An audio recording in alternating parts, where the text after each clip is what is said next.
attending this session with us today.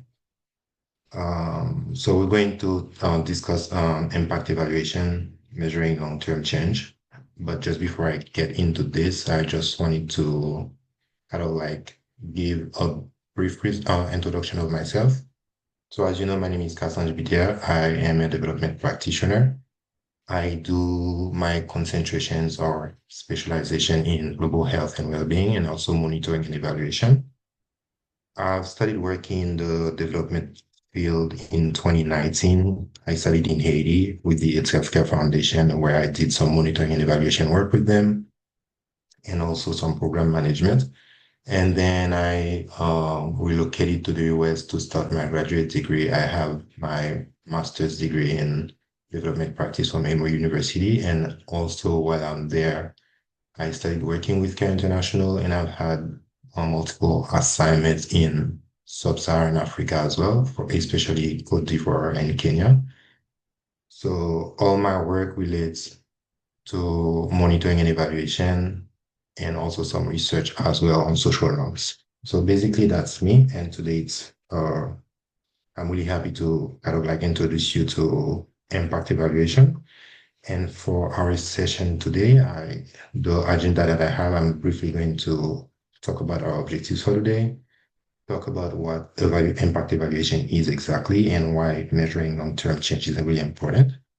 And one thing I usually do every time I have a session about anything in monitoring and evaluation is that I briefly discuss theory of change or logic model as well, because for me, this is the backbone of monitoring and evaluation. And I'm going to go over a few approaches to measuring long-term change as well. I won't be able to speak about each specific ones because I don't have experience working with all of them, but the few ones that I know and have experience working in, I will just briefly talk about them as well. And then I have some resources that I put at the very end of the presentation. So if anybody would like to read them, they can just go over them and read. And I will open it for Q&A if anybody has any question.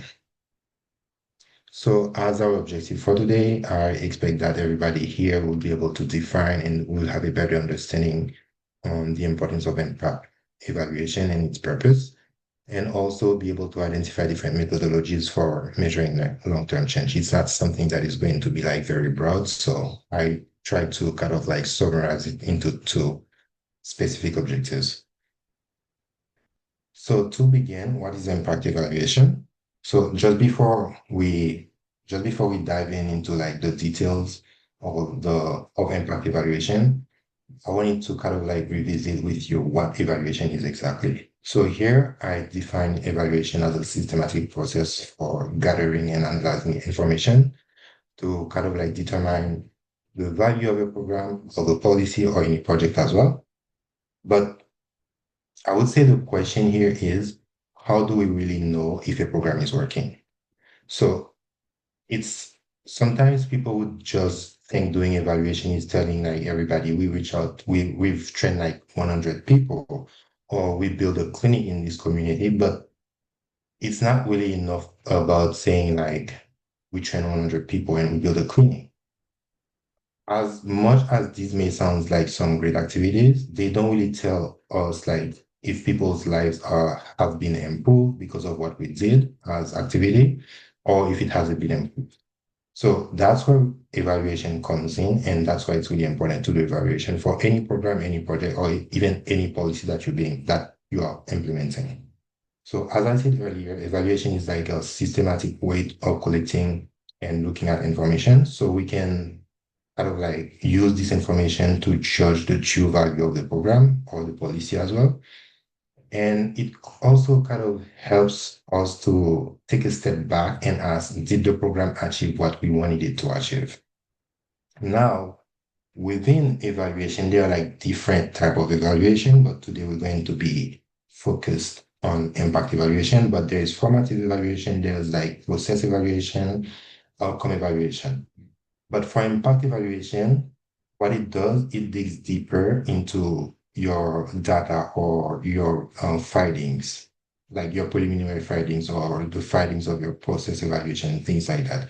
It's about like fighting whether your program itself actually caused the kind of like change that you're seeing in the community or among the people that was part of your community or your target population. So what it also helps you to do is like it helps you to really understand if the improvements that happen in the community or among the people that you're serving, if they happen because of the intervention you implemented or because of your project or your program, or would they have happened anyway without that project or that program? That's what impact evaluation helps you to answer.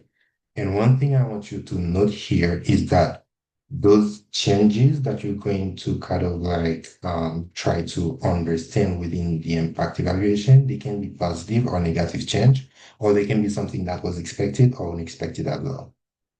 So in summary, in impact evaluation is like instead of like just tracking outputs, like the number of people you've reached, the number of workshops you did, the number of claims that you've been able to build, impact evaluation helps you to have like a bigger picture.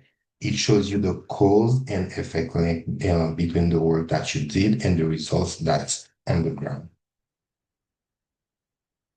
And also, when we talk about program evaluation, it's kind of like tempting to people in the field or people who are doing the evaluation work to stop at the short-term results of things like knowledge gain, skills that have been improved, or kind of like immediate outputs that are being delivered. Some people usually use this information as like doing an impact evaluation. But the real question is to do like an impact evaluation is like, did the program make a lasting difference over time among the people that you're trying to serve or that you're trying to help?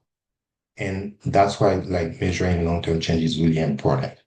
And here I put like some key benefits of doing impact evaluation, which are accountability. It helps you to be accountable to the community you're serving. It helps you make informed decision, and it also helps you to adapt and make improvement within your program. So in summary, I would say that long-term change isn't just about like accountability either. It's about like learning from the program that you're doing and make adjustment and showing the true value of the work that you're doing. And in summary, I would say also doing impact evaluation is like a tool to kind of like test the theory of change that is behind your program, like the assumptions that you have. It helps you to test that theory of change as well. And talking about theory of change, as I said at the beginning, I really like to kind of like discuss it before I discuss any topic about monitoring and evaluation, because it's the backbone of monitoring and evaluation. So here, when you're doing an impact evaluation, what I like to do is like I like to kind of like connect the impact evaluation with the theory of change of the program. And a theory of change is like a roadmap of how you expect your program to create some results. And one way to kind of like picture your theory of change is to design a logic model. And this picture that you're seeing here that has resources, activities, output, and outcome. This is what we call the logic model. So it kind of helps you to kind of like go to your logic model and understand exactly what resources that you have to make certain activities happen.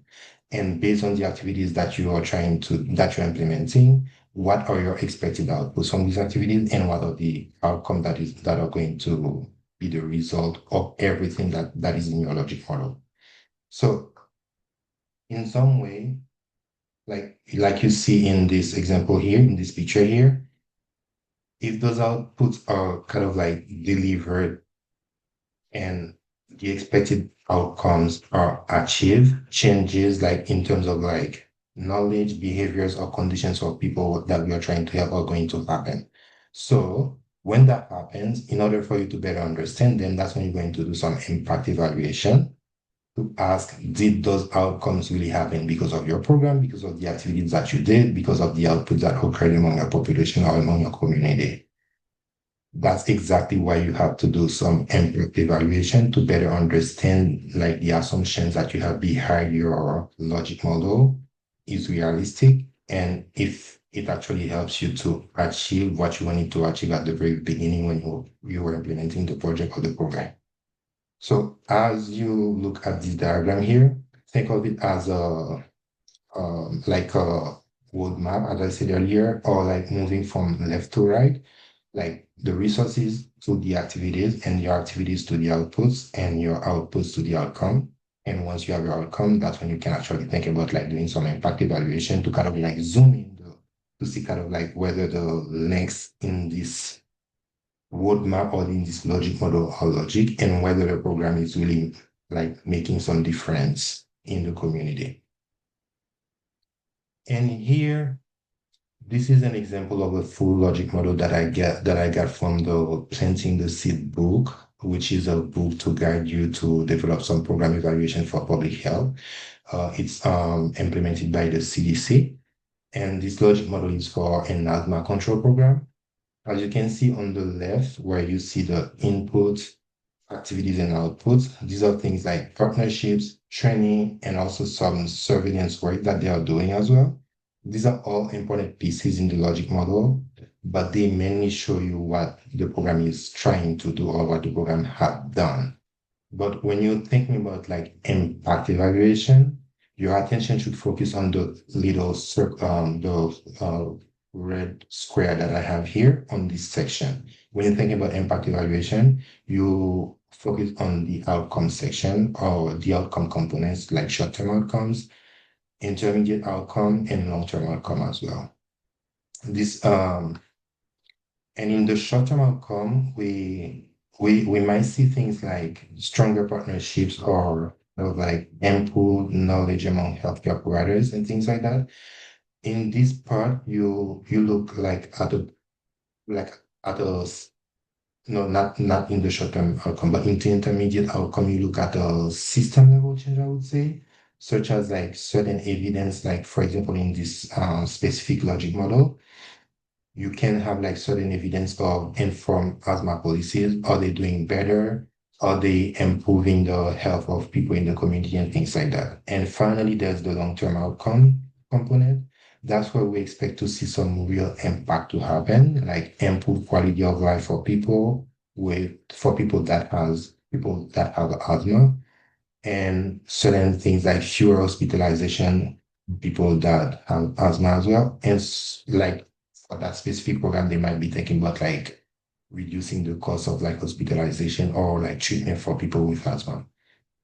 So in short, I would say that impact evaluation helps you to connect the dots between all these activities, the output and the short term, to kind of like go to your long term and then see if it's really implementing something good for the community. And now I'm going to kind of start talking about like certain methods you can use to do long-term change evaluation or measuring your long-term change or impact evaluation. So it's kind of like important to remember here that there isn't a single method or like a one-size-fits-all approach to do long-term evaluation, but there are different evaluation designs that can be used for to do that. And each one of them kind of like they provide like different level of evidence about whether a program is truly cause like the results that you see or that the result that you see on the ground actually. And on this slide, you can actually see I put like three main types of designs. There's the quasi-experimental, there's the experimental, and there's the pre-experimental design. For the pre-experimental designs, they are very simple. And the one that I put in green, that these are the ones that I usually have experience working with, or maybe have like participated in a project that use that method as well. For the pre-experimental design, they are very simple. They often look at changes before and after the program, but they don't really include a comparison group. When I talk about comparison group, it's like you have two different groups, one group that received the intervention and one group that didn't receive the intervention. But the pre-experimental actually help you to show like short-term outcome or intermediate outcomes or result, but they are not like very strong in like providing the cause and effect that you really want to see in your impact evaluation. However, for quasi experimental design, they add more, I would say, rigor to your evaluation. They use like a comparison group that is not randomly assigned, but it's like kind of like a similar group. And it kind of helps you to understand whether the group that is the change that you observe in the groups are likely due to your program, or making them especially like useful for studying long-term outcomes and sustainability. And there's the experimental design, which is, I think, in evaluation, people call it like the kind of like the best one or the gold standard, I would say. The way it works is that it randomly assigns participants to either receive the program or not. And they might give us like stronger evidence that the program itself caused the change that we are seeing on the ground, rather than like rather than other like outside factors. For example, if we are doing a program in education in a community, when you do like an experimental design to understand the impact that happened in that community, the experimental design will really tell you if is it because of your program implementation, or is it because of another factor in that community that people's life has improved and things like that. For the next slide, I'm going to talk a little bit about the pre-experimental designs. So in the pre-experimental design, there's the prospective aspect, which is the very top section here. And how it works is that you gather your sample, and with that sample, you do what we call like a pre-assessment. This could be like a test you give to that community or to that sample. It could be a survey or any tool where people are going to start from. Then you kind of like come after you finish your pre-assessment, you come and you implement your program or your intervention. And at the end of the program, you do another post-assessment to see if there's any change within that group as well. So as I said earlier, this is like not like the strong guess method to give you a result that is going to confirm that the change that happened within the community is exactly um, because of your project. But when you do like the pre and post test, it can only tell you exactly that certain short-term outcomes are exactly related to your intervention, but it cannot really tell you if long-term change or long-term outcome come exactly because of your intervention, or or happen because of your intervention. That's all I would say. And there's the retrospective design, where here what happened here is that you still have your sample, and you put the intervention without any pre-assessment, and then you might ask that same sample that didn't get the pre-assessment to kind of like think about the time where they didn't have that intervention, how they were thinking about something. Let's say they didn't have access to water, or I'm not gonna say water, but let's say they are trying to improve their knowledge about like COVID-19. So after the implementation of the project, you ask that same group that you were working with, what was their idea before that intervention about COVID-19. And then you give them the same question or the same test or the same survey, and ask them, thinking about now, after the implementation of the intervention, what are your current ideas about COVID-19? So that's what retrospective aspect is. But this is a little biased because people might not be like giving you the true answer because they might be biased by your intervention. So it's not really like a convenient way to do like impact evaluation, long-term impact evaluation, but you can actually just use it for short-term evaluation. And we have the pre-post test. This design kind of helps you to measure change by comparing results. It's basically the same thing I just said before. It might give you, it might help you to kind of like measure change by comparing like result before and after a program happened. It starts by with the pre-assessment to understand exactly what's the starting point of your group or your sample. And then in your post-assessment, you do basically do the same thing again. This is basically the same thing I talked about, like the prospective design. And we do have the experimental design where we have the RCT, randomized control trial. But something I want to point out here is that for RCT, individuals or like the entire cluster or the core idea is to kind of like the core idea is to stay the same. Like we want to understand the true impact or of the intervention by comparing like if the group didn't really receive an intervention. So looking at this diagram here is it's sort of like with the sample, the same way we discussed for prospective and retrospective.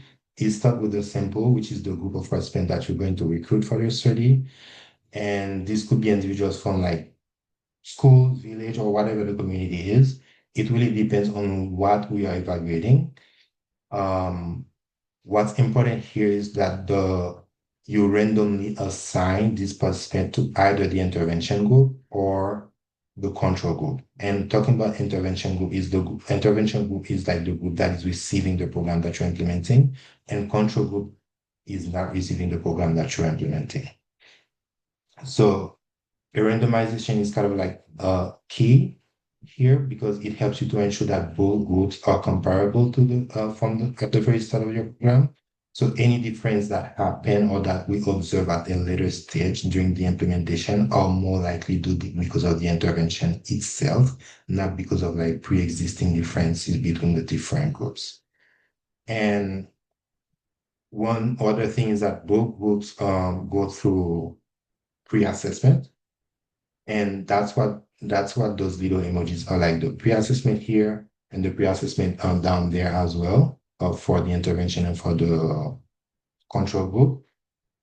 And as a result, the intervention group receives the program or the service that you're trying to implement or the test that whatever you're trying to do, the intervention group receives that. And it might be things like training or whatever the program is trying to implement. And after a period of implementation, you come and do the post-assessment for both groups. And this step is really, really important because it allows you to measure whether outcomes have changed and more importantly, whether those changes were like different in the intervention group and compared to the control group. And what that brings us to is that the main point here is that the comparison group, we're not just looking at whether people improve, we're looking at whether the intervention group really improve more than the control group. And that's how we kind of like determine the effectiveness of any program.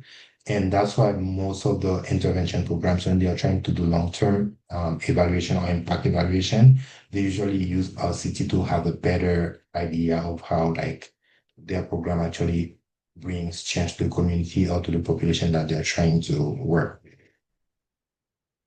And there's the quasi experimental design, which basically, as we discussed for the RCT, they basically have the same setting. Like you have a group you have the pre-assessment group that received we have the intervention group that received the program and the control group that is not going to receive the program. So here, what you can notice here is that in the RCT, we kind of like introduce like, what do we call that again? I forgot the technical term they use for that. But like in the pre and post with comparison group is like you still do the pre-assessment for both group and you don't really like randomly assign people to certain group, you make sure that the group, the two groups that you have, they are like representative to each other. Like for example, if you have one group that is like you have like young girls, like from like 14 to 18 years old, for example, in the other group that is not going to receive the intervention, you need to make sure that young girls in this group are between the age of 14 and 18 as well, just to make the comparison and make sure that the group are not like randomly assigned. And at the very end, I think I have some resources that you can use and read more about like the different type of design that I discussed today and to read more about like long-term or impact evaluation. I also try to put the planting the seed book from the CDC, which really gives you a lot of information about program evaluation, but mostly related to public health. But it will give you some important information about program evaluation, how you implement program evaluation, how you design logic model and theory of change as well, and some more reading about quasi experimental evaluation design and experimental design as well, and pre-experimental design. So basically, that's what I had for today. And I don't know if there is any question or if anybody would like to email me about something, they need more information about certain aspect of evaluation, you can just use my email address here to reach out to me. Debbie, over to you. No, thank you for this. Honestly, there's no question on my end. I don't know if Cynthia had any. I think the yes, she does. You can unmute yourself. Hi everyone. All right. Thank you, Cassange, for that amazing session. Um, the question I have is not really a question, but I didn't really quite get the randomize the RCT. Like, can you explain it one more time for me, please? Okay, this part. Yes, thank you. Okay. So basically, randomized control trial is like I'm gonna try to use like a very simple example. Let's say you're in a car and you are trying to clean Woodway, like take the trash out of Woodway and everything like that. And at the same time, you would like to know if the program that you're gonna try to implement in Woodway is going to be is going to cause certain change, like make Voder more beautiful, no trash on the street and things like that. You really need to understand if your program is going to be working. So in order for you to do that, what you're going to do, you're going to also try to have a control group, another control group in Charlier, which is kind of like basically almost Voodoo and things like that.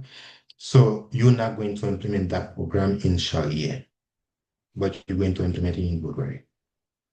So you do your program, you do your pre-assessment to understand exactly why trash is not being managed in Vodware, and you do the pre-assessment as well in Sharia, right? And then you implement your program in Vodware because that's where you want it to happen at first. You might want it to happen in Sharia as well, but you need to understand exactly if your program is going to bring the change that you're expecting.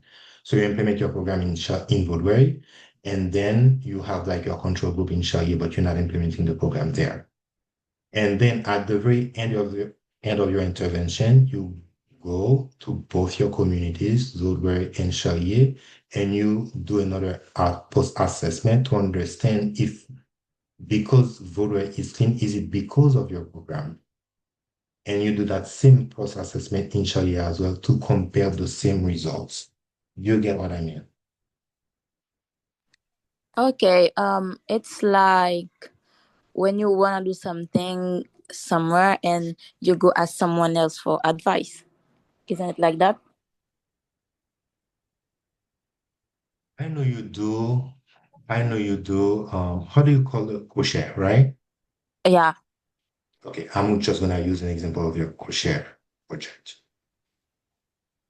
Um. You go to your community, like there's like a lot of young girls in your community that you would like to that okay, the young girls in your community, they would like to know how to do crochet, right?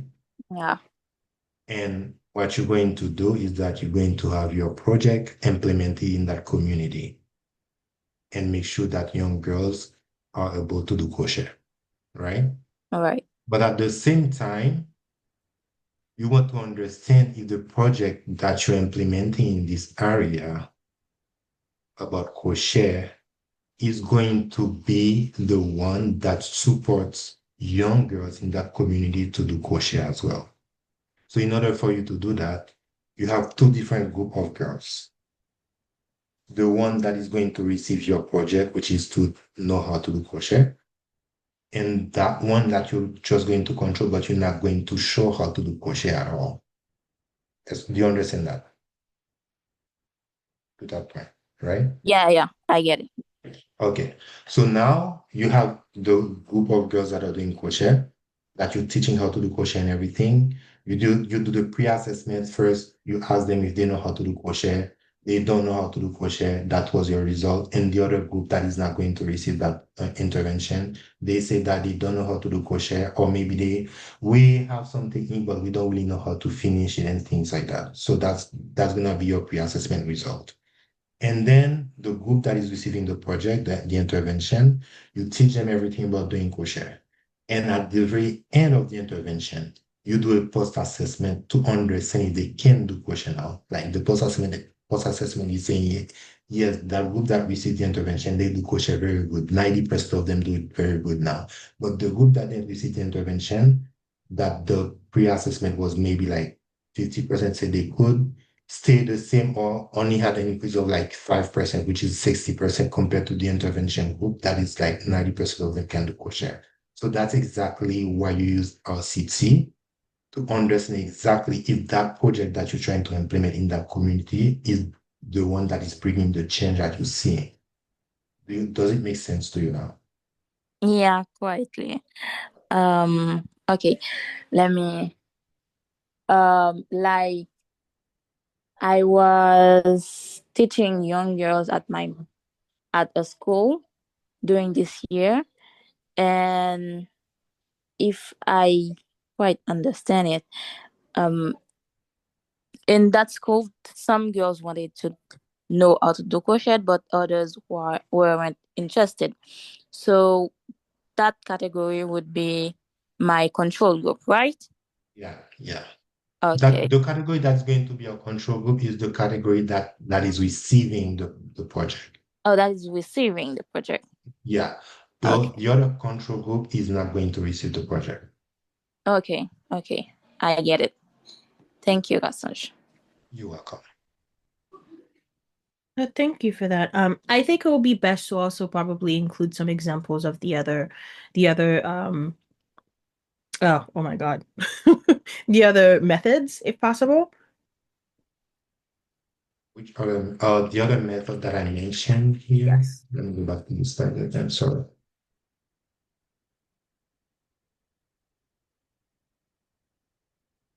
These ones Yes. Like that the are in black. quasi versus the experimental. Excuse me. Okay. Can you repeat that question again? I don't think I got it. No, just to provide some examples, like some scenarios. Oh, like, okay, for the prospective pre and post test, for example, I can tell you like I'm trying to use one of my previous projects that I did.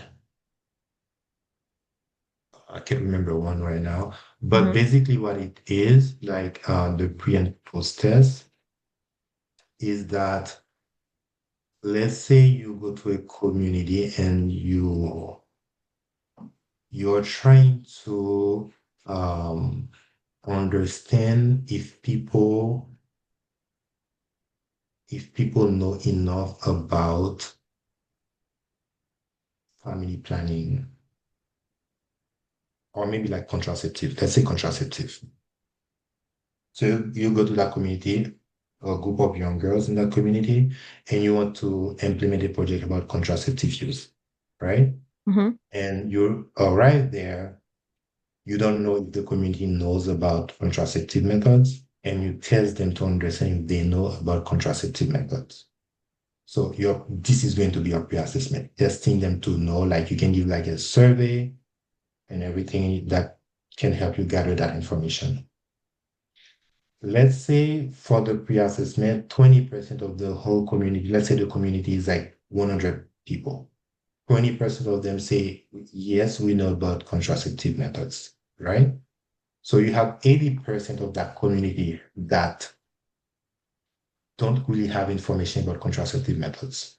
So you have your result from the pre-assessment, you have your community, you do the intervention. It can be training about contraceptive use or contraceptive methods.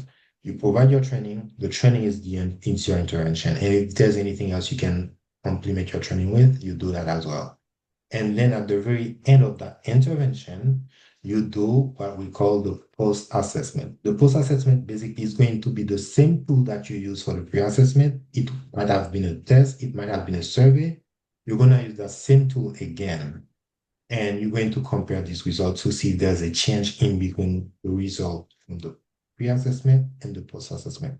Let's say now when you do the post-assessment, you have like 85% or maybe 90% of that same community that you work with that say, hey, we know about family planning, contraceptive methods right now. So you can actually use that result to say that it's because of that intervention that the community knows about contraceptive methods right now, you know? So this is what we call the pre and post test. And this is mostly like for the prospective and pre-post test. But for the retrospective one, most of the time what happened is like you didn't really do the pre-assessment at the very beginning of the project compared to the prospective one when you do it at the very beginning of the project, but you might have done it in the middle of the project, which is like they call it intermediate assessment sometimes. But some project actually does it at the very end of the project. So how they do that is that they still have the community or their sample, they have the intervention, which can still be the contraceptive methods intervention. And at the very end of their training for that community, they give them a survey where they're going to ask them questions to think about before that training that they received, the way they used to think about contraceptive methods, or if they knew about contraceptive methods. And then that same survey, or maybe in another survey that they're going to receive at the same time, they're going to ask them now, after you receive that training, what are your ideas about contraceptive methods? And they're going to compare these results. That makes sense. But yeah, honestly, I don't like using that method because I think it's going to be a little biased, because the people who are going to receive the training and they're going to have to answer questions that they already know because of the training, they might not give you the true answer. Or maybe they would not even remember how they used to think about it before that intervention, So that's how it is. Like, that's how they do it exactly. And there's the pre-post with comparison group. The pre-post with comparison group is like you basically use the prospective pre-post test, but you have a group that received the intervention and a group that don't receive the intervention, and you still test them. You do the pre-assessment to understand what was their idea about the contraceptive methods, and at the very end of the intervention, you do the same as the post-assessment to understand exactly how they compare. That's basically the same. Thank you. I know Jean kind of trickle in towards the final stage of your presentation and ultimately probably just caught the question part. Jean, did you have any questions by chance for Cassange? Can you guys hear me? Yes. Yes. Oh, I just jumped in. I'm totally not like this is totally exploratory to me. I've been following a couple of your emails and the follow-up of the emails, and I'm still trying to find my way through it. So I'm trying to catch stuff as it comes out to sort of orient myself to understand. So I understand the long range goal, but just trying to get a bigger picture. I don't have a nonprofit. Just at this point, I'm just an interested citizen in how we can best coordinate this effort. No, to make that's sure that the deliverables for Haiti are sustainable and have a greater long-term impact. That's understandable. That's understandable. Basically, at the end of this session, I will be sending out the pre-recording of this session, and Cassange will Okay, also send over probably share his presentation as well. That way, you could have like you could follow along with this particular session. And if you have any questions towards the end, you can hmm send it either to us or you could send it directly to Cassange. got it. Yeah. Thank you. Yeah. I have my email at the very, sorry, at the very end of, oh my God, sorry. It's fine. I can also include it in the email when I send Yeah. it later on. Yeah. At the very end of this, I have my email address. So you can email me for whatever question Okay. you have. If you just want to talk about evaluation, impact evaluation, you can email me. We can schedule a Zoom call. We can discuss further whatever question you have. Got And I it. would also invite you to go to YouTube on some NGO's Hey, channel. yes. Yeah, We and you we can find have some multiple. previous training that we had as well. Thank you. Welcome. Yeah, but I'm happy to answer any question that you might have. Just make, just feel free to email me whenever you want. Okay. Awesome. So if we no longer have any questions, I will give you guys back your your probably like what 10 minutes? 10 minutes of your day and just enjoy your Saturday. Go enjoy, go relax. Again, thank you, Cassange, and hopefully we'll see you guys for September iLearn Saturday sessions. Thank you, everybody. Thank you. All right. Thank you. All right then. Bye.